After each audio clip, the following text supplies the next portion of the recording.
መጽሐፋቸው ስለተበረዘ ልከክልኝ ነገር ነው። አንተ ያመሃል ብዬ ስልህ አንተም ያመሃል ካልከኝ ጥቆማው ምንድን ነው? እኔም ያመኛል አንተም ያመሃል ነው መልሱ። ስለዚህ ምንድን ነው የሚሆነው? ባይብል ስለተበረዘ ቁርአንም ተበረዘዋል ብሎ የሚከራከሩ ሚሽነሪዎች አሉ። ከዛ በኋላ ሌላ ግሩፕ ደግሞ መጡ፣ እንትኖች ማለት ነው ሊበራል ስኮላሮች፣ ቁርአን ያጠኑ ሰዎች መጡና ኖ ቁርአን አልተበረዘም፣ የተበረዘ ነገር የለው፣ በነቢዩ መሐመድ ጊዜ የነበረው ቁርአን አሁንም ካለው ቁርአን ጋር ምንም ልዩነት የለውም የሚል ጥናት አቀረቡ።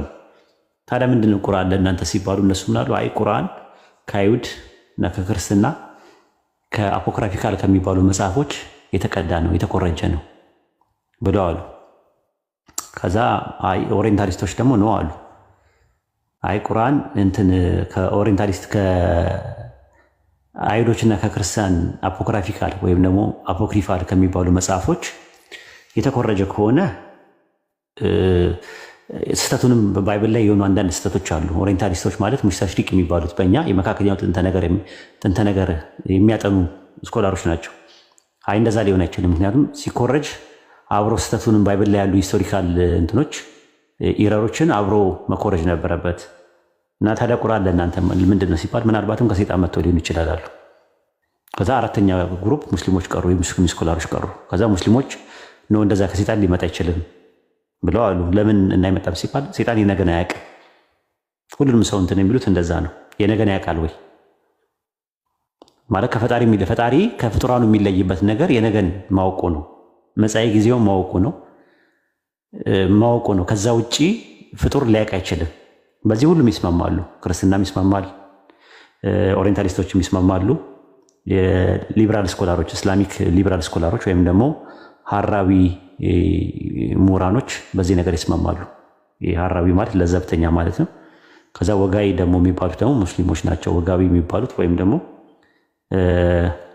ጽንፈኛ ኮንሰርቫቲቭ ስኮላርስ የሚባሉት በዚህ ይስማማሉ ሁሉ ማለት ነው። እኔ ከባይብል መነሻ ጥቅስ ላድርግና ወደ ቁርአን ልግባ። ትንቢተ ኢሳይያስ ምዕራፍ 44 ቁጥር 7 ላይ የሚመጣውን ነገር ሳይደርስ ይንገሯችሁ ይላል። እናንተ ከምታመልኩት አማልክት መካከል የሚመጣውን ነገር ገና ሳይደርስ ይንገሯችሁ። ይሄ ፈጣሪ የተወራረደበት ነገር ነው። የሚመጣውን ነገር ሳይደርስ ይንገሯችሁ ማለት አንዱ አምላክ ከሚልከው ነብይ ውጪ የሚመጣውን ነገር ሳይደርስ መናገር የሚችል እንደሌለ ነው የሚያሳየው።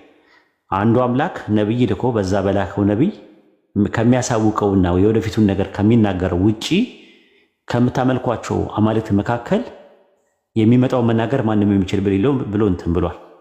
አሁን የሚነሳው ጥያቄ የቁርአን ላይ ያለው አምላክ አንድ አምላክ ብለን የምናምነው ነቢያትን ልኮ የነበረው አንድ አምላክ በቁርአን ውስጥ ነብይ አስነስቷል። ነብይ የሚለው ቃል ነባአ የሩቅ ነገር አወራ ከሚሰረው ቃል የመጣ ነው። የሩቅ ወሬ አውሪ ማለት ነው። ባለራእይ ማለት ነው። ነባይ ማለት ነው በአማርኛ። በነገራችን ላይ ነብይ የሚለው የአረብኛ ቃል ነው። የግዕዙ ቃል ነባይ ነው የሚባለው ወይም ደግሞ በአማርኛ ነባቢ ይባላል። ያዙት። ብዙዎች አሁን ነብይ የሚለው ቃል የአማርኛም የግዕዝም አድርገው ነው የሚወስዱት። ከአረብኛ ነው የመጣው ነብይ የሚለው ቃል። በአማርኛ ነብይ ምንድን ነው ከተባላችሁ ነባቢ ብላችሁ ጻፉት። በግዕዝ ደግሞ ነባይ ይባላል። ነባይ ማለት የግዕዝ ቃል ነው። በአማርኛ ነባቢ ማለት ነው። የሩቅ ነገርን ወሬ የሚያወራ ማለት ነው። የሚመጣለት ደግሞ ምንድነው? ነበ ነው። ነበ ሲመጣለት ነብይ ይሆናል ማለት ነው። ይህንን ነው ቁርአኑ የሚናገረው ማለት ነው። አላህ በሱረቱ ሹራ ምዕራፍ 42 ቁጥር 51 ላይ ለሰው አላህ በራእይ ወይ ከግርዶ ወዲያ ወይ መልእክተኛ መልአክን የሚልክና በፈቃዱ የሚሻውን የሚያወርድለት ቢሆን እንጂ ከመልእክተኛ በገሃድ ሊያናገረው ማንም ተገቢ አይደለም ነው የሚለው። አንድ ነቢይ አላህ ሲያናግረው በሶስት አይነት መንገድ ያናግራል። ከሶስቱ አንዱ ነው። አንደኛ በራእይ ነው ወይ ከግርዶሽ በስተኋላ ነው ወይ ደግሞ መልእክተኛ መልአክ ተልኮለት። በራእይ ኢብራሂምን ታስታውሳለህ። ከግርዶሽ በስተኋላ ደግሞ ሙሳ አለይሂ ሰላምን ታስታውሳለህ። መልእክተኛ መልአክ በመላክ ደግሞ ረሱል ሰለላሁ ዐለይሂ ወሰለም ቁርአንን ታስታውሳለህ። ይህ ሶስት አይነት መንገዶች ናቸው የሚመጣበት ማለት ነው። ወሂን የሚያመጣበት ማለት አሁን ምንድነው ጉዳዩ ምንድነው ብለን ስንል በሱረቱል ሁጁራት ምዕራፍ 49 ቁጥር 18 ላይ አላህ የሰማይና የምድርን ሩቅ ሚስጥር ያውቃል ነው የሚል። ያውቃል ሩቅ የሆኑ ሚስጥሮችን ያውቃል ነው የሚለው። በሱረቱ ጂን ምዕራፍ 72 ቁጥር 26 ላይም እንደዛ ነው የሚለው። እርሱ የሩቅ ሚስጥርን አዋቂ ነው፣ በሚስጥርም አንድንም አያሳውቅም፣ ከመልእክተኛው ሊወደደው ቢሆን እንጂ ለሌላ ምን አይልም አይገልጽም ይላል። ምንድናቸው አይገልጽም የተባለ የሩቅ ሚስጥር የሚባለው ገይብ ይባላል በኢስላም። ገይብ ማለት የሩቅ ነገር ሚስጥሮች ማለት ነው። ኢልሙል ገይብ ይባላሉ። በሶስት ነው የሚከፈሉት። ገይቡል ማዲ፣ ገይቡል ሙዳሪ፣ ገይቡል ሙስተቅበል ተብለው ለሶስት ይከፈላሉ። ምን ማለት ነው? ገይቡል ማዲ ማለት ኃላፊ ፓስት ማለት ነው። ገይቡል ሙዳሪ ማለት ደግሞ አሁናዊ ማለት ነው፣ ፕሬዘንት ማለት ነው። ገይቡል ሙስተቅበል ማለት ደግሞ የወደፊቱ ማለት ነው። አላህ በብዙ ቦታ ላይ ስትመለከተው ጥንት የነበረውን ነገር ይተርካል። ለምሳሌ ሱረቱ ዩሱፍ ምዕራፍ 12 ቁጥር 102 ላይ ብትመለከተው ይህ ወደ አንተ የምናወርድ ሲሆን ከሩቅ ወሬዎች ነው፣ አንተ እነርሱ በእርሱ ላይ የሚመክሩ ነው፣ ነገራቸውን በቆረጡ ጊዜ እነርሱ ዘንድ አልነበርክም ይላል። ጥንት የነበረውን ሲተርክ አንተ አልነበርክም በቦታው።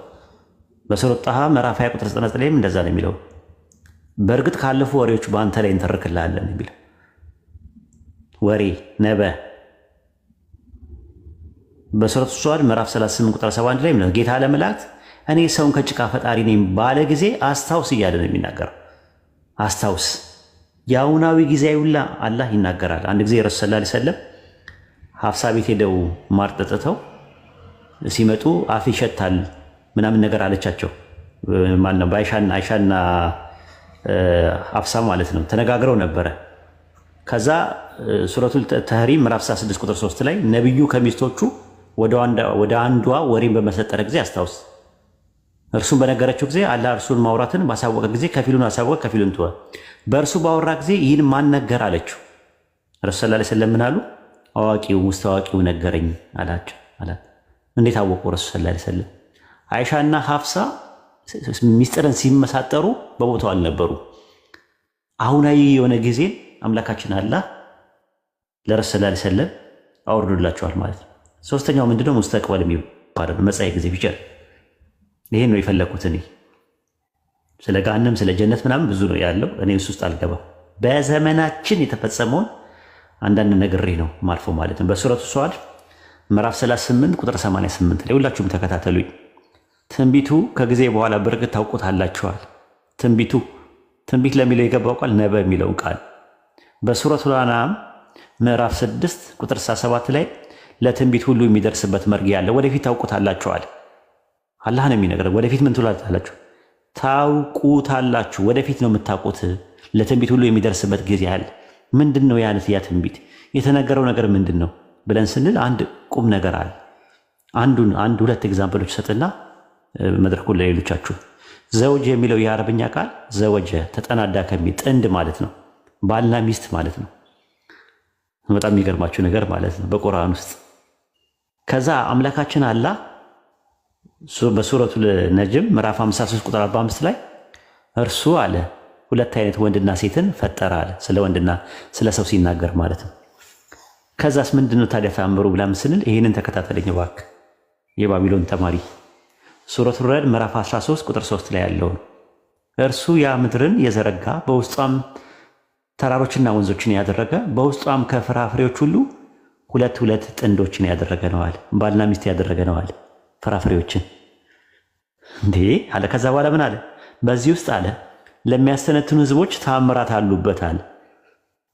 ጥንድ ናቸው አለ። አታክልቶች ምንድን ናቸው አለ? ጥንዶች ናቸው አለ። ጥንድ ናቸው። ለነዚህ አለ በውስጡ ታምር አለበት አለ። ታምር አለበት። በዛ በቁርአን ዘመን ግን ያውቁት ነበረ። በሱረቱ ያሲን ምዕራፍ 36 ቁጥር 36 ላይ ከማያውቁት ነገሮችን ጥንዶችን የፈጠረ ነው ይላል። በዛን ሰዓት አያውቁትም። ከማያውቁት ነገሮች ጥንዶችን ዘውጅ ያደረገ ነዋል። ወንድና ሴት አድርጓቸዋል። ከዛስ ልክ በአምላካችን አላህ ጊዜው ሲደርስ በ19ኛው ክፍለ ዘመን ላይ ለሚያስተነትኑ ህዝቦች ታምራት ይሆን ዘንድ እጽዋት ጾታ እንዳላቸው ሰዎች አወቁ። ጉኔ ማለት ሴት የሚባል ነገር አለ ባዮሎጂ ላይ ስለ እጽዋት ስናጠና። የእጽዋት እንቁላሉ ህዋስ በስነ ህይወት ጥናት ውስጥ ካርፔልስ ይባላል። አኔር የሚባለው ደግሞ ወንድ ያሉት የእጽዋት ዘር ህዋስ ነው። በስነ ህይወት ጥናት ውስጥ ስቴመንስ ይሉታል። ቁርአን ከያዛቸው መካከል የሩቅ ነገር ሚስጥሮች አንደኛውን ከፍራፍሬዎች ሁለት ጥንድ ጥንድ አድርግ ያለው ይሄ አለ። በውስጡ ምን አለ አለ? ታምራት አለበት አለ። በዚህ ብቻ ቢቆም እኮ ጥሩ ነው። ምን አለ መሰለ በሱረቱ አንዓም ምዕራፍ 6 ቁጥር 3 ላይ ታምራቶቹን ወደፊት ያሳያቸዋል፣ ታውቁታላችሁ በላቸዋል። አላሁ አክበር። የባቢሎን ሐዋርያ ልድገምልህ። እዚህ ጋር ያለውን ያልገባ ነገር አለ እዚህ ጋር።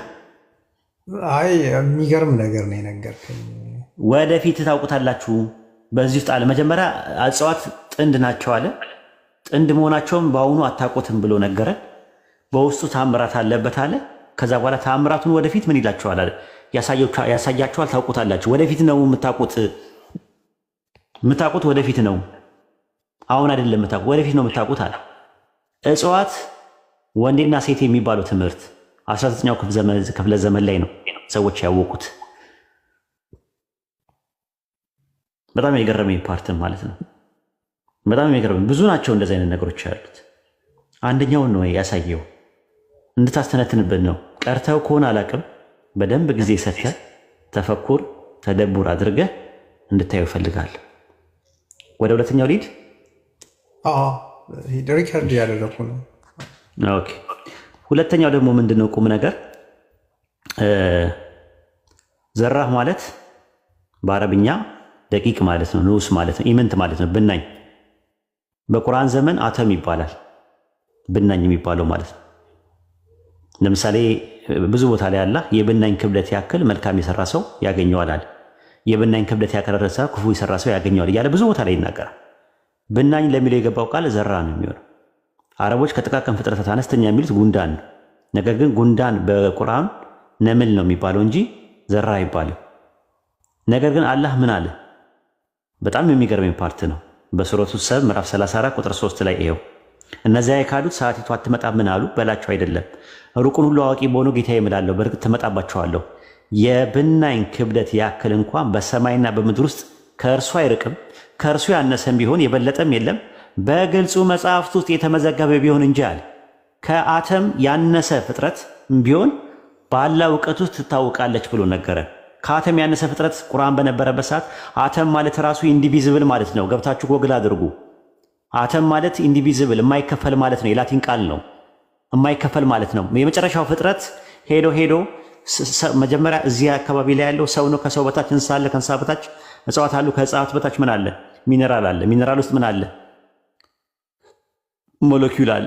ከዛ አተም፣ ከዛ በኋላ አተም ጋር ነው የቆመው። ምን አለ አላህ? ከአተም በታች ያሉ ፍጥረቶች እርሱ ያውቃቸዋል አለ። በግልጹ መጽሐፍ ውስጥ በተጠበቀው ሰሌዳ ውስጥ ከብናኝ ያነሰ የሆነ የተለቀም ፍጥረት የተመዘገበ መሆኑን ፍንትዋ አድርጎ ብሏል።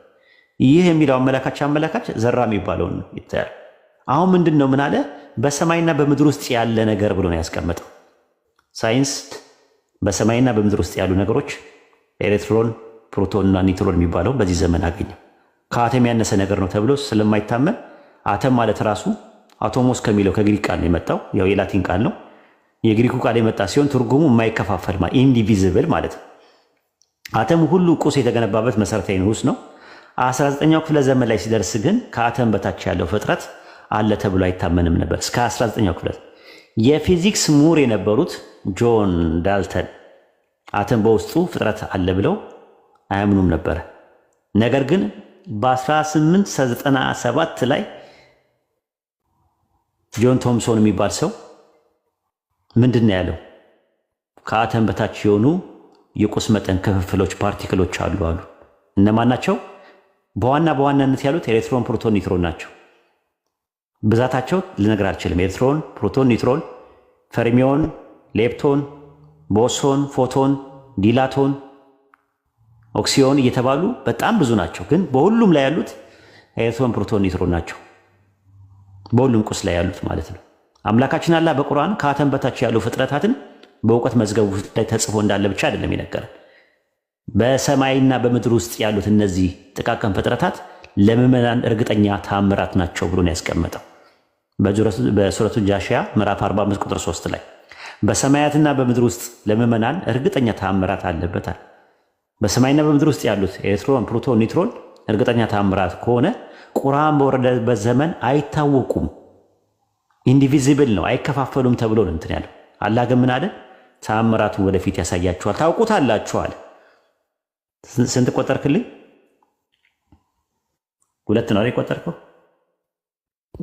እስካሁን 2 ነው የቆጠርነው። ሁለት ሶስተኛው ጋር ልምትልና እንጨርስ። በሱረቱ ፉሲላት ምዕራፍ 41 ቁጥር 53 ላይ እርሱ ቁርአን እውነት መሆኑን ለእነርሱ እስከሚገለጽላቸው ድረስ አለ በአጽናፎች ውስጥ ያሉና በራሳቸው ውስጥ ያሉ ተአምራታችን በእርግጥ እናሳያችኋልናል። ቁርአን እውነት መሆኑን እስኪገለጽ ድረስ ምንድነው ያደረጉት? ቁርአንን ቁረይሾች አረቦች ምንድነው ያደረጉት? በሱረቱ ሐቃ ምዕራፍ 46 ቁጥር 7 ላይ በእነርሱ ላይ አንቀጾቻችን በተነበቡ ጊዜ እነዚያ እውነት በመጣላቸው ጊዜ እውነት ቁርአን ነው ተብሎ በመጣላቸው ጊዜ እነዚያ የካዱት ምንድነው አሉ? ይህ ግልጽ ድግምት እንጂ ሌላ አይደለምና አሉዋል። ልክ የቂያማ ቀን ግን ሲደርስ ምን ይሆናሉ? ቁጥር 34 ላይ እነዚያ የካዱት ሰዎች በእሳት ላይ በሚቆሙበት ቀን ይህ እውነት አይደለምን አላህ ይላቸዋል ይባላሉ። እውነት ነው በጌታችን ይሁንብን ይላሉ። አላህን ትክዱ በነበራችሁ ምክንያት እሳት ቅመሱ ይላቸዋል። ቁርአን እውነት መሆኑ እስኪገለጽ ድረስ የቂያማ ቀን ድረስ አለ። ቁርአን እውነት መሆኑ እስኪገለጽላቸው ድረስ ያኔ የቂያማ ቀን ሁሉም ሰው እውነት ነበረ ብሎ እስከሚል ድረስ አለ በአጽናፎች ውስጥ ያለውንና በራሳቸው ውስጥ ያለውን ተአምራቶችን በእርግጥ እናሳያቸዋለን አለ። ትንቢት ነው። ምን ላቸዋለን አለ? እናሳያቸዋለን። የስነ ፈለክ ምርምር ጥናት አስትሮፊዚክስ ተመራማሪዎች በአጽናፍ ውስጥ ያሉ ፈለኮችን፣ ፕላኔቶችን፣ ምህዳሮችን፣ ፍኖተ ሀሊቦችን፣ ክላስተሮችን፣ አድማሶችን መርምረው በ19ኛው ክፍለ ዘመን ላይ ነው ያገኙት። በራሳቸው ውስጥ ያሉ ስነ አካል ፊዚዮሎጂ፣ ስነ ልቦና ሳይኮሎጂ፣ ስነ ህይወት ባዮሎጂ፣ የወንድ ጾታ ጥናት አንድሮሎጂ፣ የሴት ጾታ ጥናት ጋይናኮሎጂ የሚባሉ መርምረው የደረሱበት አሁን ነው። በአጽናፎች ውስጥ ያለውን ታምራትና በራሶቻቸው ውስጥ ያሉ ታምራቶችን በእርግጥ እናሳያቸዋለን አለ። ምን እስኪሆን ድረስ አለ? ቁርአን እውነት መሆኑ እስኪገለጽላቸው ድረስ። መቼ? ቁርአን መቼ ነው እውነት መሆኑን? ይህ ከጌታችን የመጣ እውነት ነው ይላሉ። ያኔ ግን ምንድን ነው የሚለው? እነዚያ የካዱት እውነቱ በመጣላቸው ቁርአኑ በመጣላቸው ጊዜ ይህ ግልጽ ድግምት ነው እንጂ ሌላ አይደለም አሉ ቁርአን በወረደበት ዘመን የነበሩ ሰዎች። ነገር ግን ምን አለ? ቁርአን እውነት መሆኑ እስኪገለጽላቸው ድረስ የቂያማ ቀን እስከ ቂያማ ቀን ድረስ ማለት ነው በአጽናፎች ውስጥ ያለው ታምራትንና በራሶቻቸው ውስጥ ያሉ ታምራቶችን በእርግጥ እናሳያቸዋለናል። ስለዚህ ምንድነው 19ኛው ክፍለ ዘመን ላይ መጥቶ ቁርአን ባልነበረበት ቁርአን በወረደበት ጊዜ ያልነበሩ ማህበረሰብ መጥተው ይሄ አስትሮፊዚክስ የሚባለው የእንትኑ ማለት ነው የስነ ከዋክብት ጥናት፣ ይሄ ጋይናኮሎጂ የሚባለው ነገር አልትራሳውንድ ምናምን ራሳቸው በራሶቻቸው ያለውን ታምራት ምን እንላቸዋለን? እናሳያቸዋለናል። ቀደም ስለ መጓጓዣ ምናምን ነገር ኢብራሂም ብሎ ነበረና ትንሽ እንትን ብልበት ደስ ይለኝ ነበረ። እሱ እንኳን በደንብ እንትን ብሎታል ማለት ነው። እንትን ብሎታል። በጣም የሚገርመኝ እሱ ራሱ ትራንስፖርት የሚባለው ነገር የመጣው መጓጓዣ፣ የአየር መጓጓዣ ኤርፖርት፣ የየብስ መጓጓዣ ጂኦፖርት፣ የባህር መጓጓዣ ሃይድሮፖርት የሚባሉት አሁን ነው የተፈጠሩት። አላህ በጣም የሚገርም ነገር በቁርአን ውስጥ ምንድን ነው ያለው? አህያ፣ ፈረስ ምናምን ነገር ምናምን ለመጓጓዣነት ነበር የሚጠቀሙበት ቁርአን በወረደበት ሰዓት ላይ በሱረቱ ነህል ምዕራፍ 19 ቁጥር 8 ላይ ፈረሶችን፣ በቅሎችን፣ አህዮችን ልትጓዙበትና ልታጌጡበት ፈጠርንላችኋል። የማታውቁትን ድንቅ ነገር ይፈጥራል። ሊተረከቡ ሙስተቅበል ነው። ልትጓዙበት፣ ልትሳፈሩበት ወደፊት እንደሚያመጣላ ተናግሯል። ቁርአን በወረደበት ሰዓት ላይ ፈረስ ነበር መጓጓዣ፣ በቅሎ ነበር፣ አህዮች ነበሩ። ነገር ግን አለ እናንተ ማታውቁትን አለ ቁርአን በወረደበት ሰዓት ላይ የማይታወቅ ነገር ግን ሰዎች በቁርአን በወረደበት ሰዓት የነበረው ማህበረሰብ የማያውቀው መጓጓዣ የርከቡነ ነው የሚለው ሙስተቅበል ነው፣ ፊቸር ቴንስ ነው። ፈረሶች፣ በቅሎች፣ አህዮች ሰዎች ለመጋለቢያ ለመጓጓዣ መሳፈሪያ እንደነበሩ ነው። በዛን ዘመን አዲስ መጋለቢያዎች፣ መጓጓዣዎች፣ መሳፈሪያዎች አላህ እንደሚያመጣ ተናግሮ ነበር። የዘመናችን መጓጓዣ የሚባሉ ትራንስፖርት የሚባሉ በሶስት ይከፈላሉ። የአየር መጓጓዣ ኤርፖርት፣ የየብስ መጓጓዣ ጂኦፖርት፣ የባህር መጓጓዣ ደግሞ ሃይድሮፖርት ይባላል። የአየር መጓጓዣው እንደ ጎርጎሮሳውያን አቆጣጠር በ1799 ድህረ ልደት የንስር ወፍ ንድፍ ታይቶ አይሮፕላን ተሰራ። አላሁ አክበር። አላህ ይህም ብቻ አይደለም የሚለው የመንገደኞች ባለቤት በሆነች ሰማይ እምላለሁ ይላል ብዙ ቦታ ላይ። የመንገደኞች በሆነችው ሰማይ ላይ መንገደኛ ይኖራል ብለህ አስበህ ታውቃለህ? ባቢሎን የመንገደኞች ባለቤት በሆነች ሰማይ እምላለሁ ብሎ ነው የነገረን። የመንገደኞች ባለቤት በሆነች ሰማይ እምላለሁ። ሰማይ ላይ የሚጓዝ መንገደኛ ማን ነው? ቁርአን በወረደበት ሰዓት ላይ ኤርፖርት የሚባል ነገር ታውቃለህ? አይሮፕላን የሚባል ታውቃለህ? ጀት ታውቃለህ? ሄሊኮፕተር የሚባል ነገር ታውቃለህ? አላህ ግን ማለ የመንገደኞች ባለቤት በሆነችው ሰማይ እምላለዋል። ከዛ የየብስ መጓጓዣ በ1768 ድረለት አውቶሞቢል መኪና የፈረስ ንድፍ ታይቶ ተሰራ። የመጀመሪያው ንስር ነው። ኤሮዳይናሚክ የሚባል ሎ ታይቶ የንስር ክንፍ ዲዛይን ታይቶ ነው አይሮፕላን የተሰራው። ከዛ በኋላ የየብስ መጓጓዣ በ1768 ድረለት አውቶሞቢል መኪና የፈረስ ንድፍ ታይቶ ነው የተሰራው። እነ ካርቡሬተር ካምቢዮ ምናምን የምትላቸው ቃላቶች ከጣሊያንኛ የተወሰዱት የፈረስ አናቶሚ ናቸው። የውስጡ ያሉ ሆዱቃ ውስጥ ያሉ ታይተው ነው የተሰሩት። በተመሳሳይ ባቡር በ1850 ድረለት የአባ ጨጓሬ ንድፍ ታይቶ ነው የተሰራው። በጣም የሚገርም ነገር ማለት ነው። ከዛ በኋላ የባህር መጓጓዣ ባለሞተር ኢንጂን መርከብ በ1805 የዶልፊን አሳ ንድፍ ታይቶ ነው የተሰራው ማለት ነው። አምላካችን አላህ ይህ ክስተት ከመከሰቱ በፊት የማታውቁትን ድንቅ ነገር ይፈጥራል ይለናል። ይፈጥራል፣ ወደፊት ያመጣል፣ እንደሚያመጣ ቃል ገብቶልናል አምላካችን አላህ። ይህ ለእኔ ታምር ነው። ከዛ ምን ይላል መሰለ ሱረቱ ሷድ ምዕራፍ 38 ቁጥር 88 ላይ ትንቢቱን ከጊዜ በኋላ በእርግጥ ታውቁታላችኋል። ከጊዜ በኋላ አሁን አይደለም የምታውቁት፣ ወደፊት ታውቁታላችሁ ከጊዜ በኋላ። በሱረቱ አንዓም ምዕራፍ 6 ቁጥር 7 ላይ ለትንቢት ሁሉ የሚደርስበት መርጊያ አለ። ወደፊት ታውቁታላችሁ። ለምንድን ነው አላህ ወደፊት ታውቁታላችሁ ትንቢቱን የሚለው? ለዛ ነው በሱረቱ ነጅም ምዕራፍ 53 ቁጥር 3 ላይ ከልብ ወለድ አይናገርም እርሱ ንግግሩ የሚወርደ ወሂ እንጂ ሌላ አይደለምና። ወሂ ማለት ግልጠተ መለኮት ማለት ነው። ዲቫይን ሬቪሌሽን ማለት ነው። መለኮታዊ ራእይ ማለት ነው። ለዛ ነው በሱረቱ አንቢያ ምዕራፍ 21 ቁጥር 45 ላይ አላህ ሲናገር ምናል? የማስጠነቅቃችሁ በወሂ ብቻ ነው፣ በግልጠተ መለኮት ብቻ ነው። ግን ደንቆሮች በሚጠነቀቁት ጊዜ ጥሪን አይሰሙም በላቸው። በሚጠነቀቁ ጊዜ ጥሪን አይሰሙም በላቸዋል። አስታውስ፣ አንተ አስታውስ ብቻ ነው። ስለዚህ ዛቻዬን የሚፈራ ሰው በቁርአን አስታውስ እያለ ብዙ ቦታ ላይ ይናገራል። በቁርአን አስታውስ። ሱረቱ አንቢያ ምዕራፍ 21 ቁጥር 10 ላይ ክብራችሁ በውስጡ ያለበት መጽሐፍ ወደ እናንተ በእርግጥ አውረድን አታውቁምን ይላል።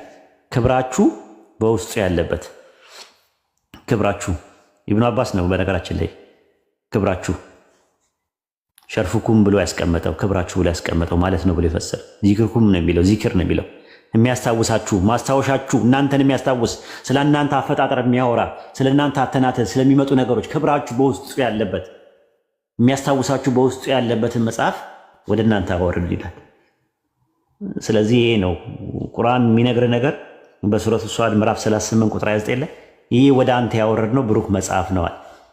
የአእምሮ ባለቤቶች አንቀጾችን እንዲያስተነትኑና እንዲገሰጹ አወርድነዋል። የአእምሮ ባለቤቶች አንቀጾችን እንዲያስተነትነዋል። ሊየደበሩ ማለት ተደቡር ነው። ተደቡር ማለት ራሱ ማስተንተን ማለት ነው። ድቡር ማለት ነው። ድቡር ታውቃላችሁ? ኡስታዝ አቡ ሙአዊያ አለ። ድቡር ማለት ምን ማለት ነው በአረብኛ? ቁርአን ላይ የፊት ለፊት ተቃራኒው ምን ይለዋል ኡስታዝ አቡ ሙአዊያ? ጀርባ ማለት ነው። የአእምሮ ተደቡር ማለት ራሱ እንደዛ ነው። ማስተንተን ስትል ጀርባው ምንድን ነው ይጠና ይባላል። ያን ሰው የቁርአን ጀርባው መጠናት አለበት። ጀርባውን እንድታጠኑ ጀርባውን እንድታስተነትኑ የአእምሮ ባለቤቶች አንቀጾችን እንዲያስተነትኑ ነው ያወረድነዋል።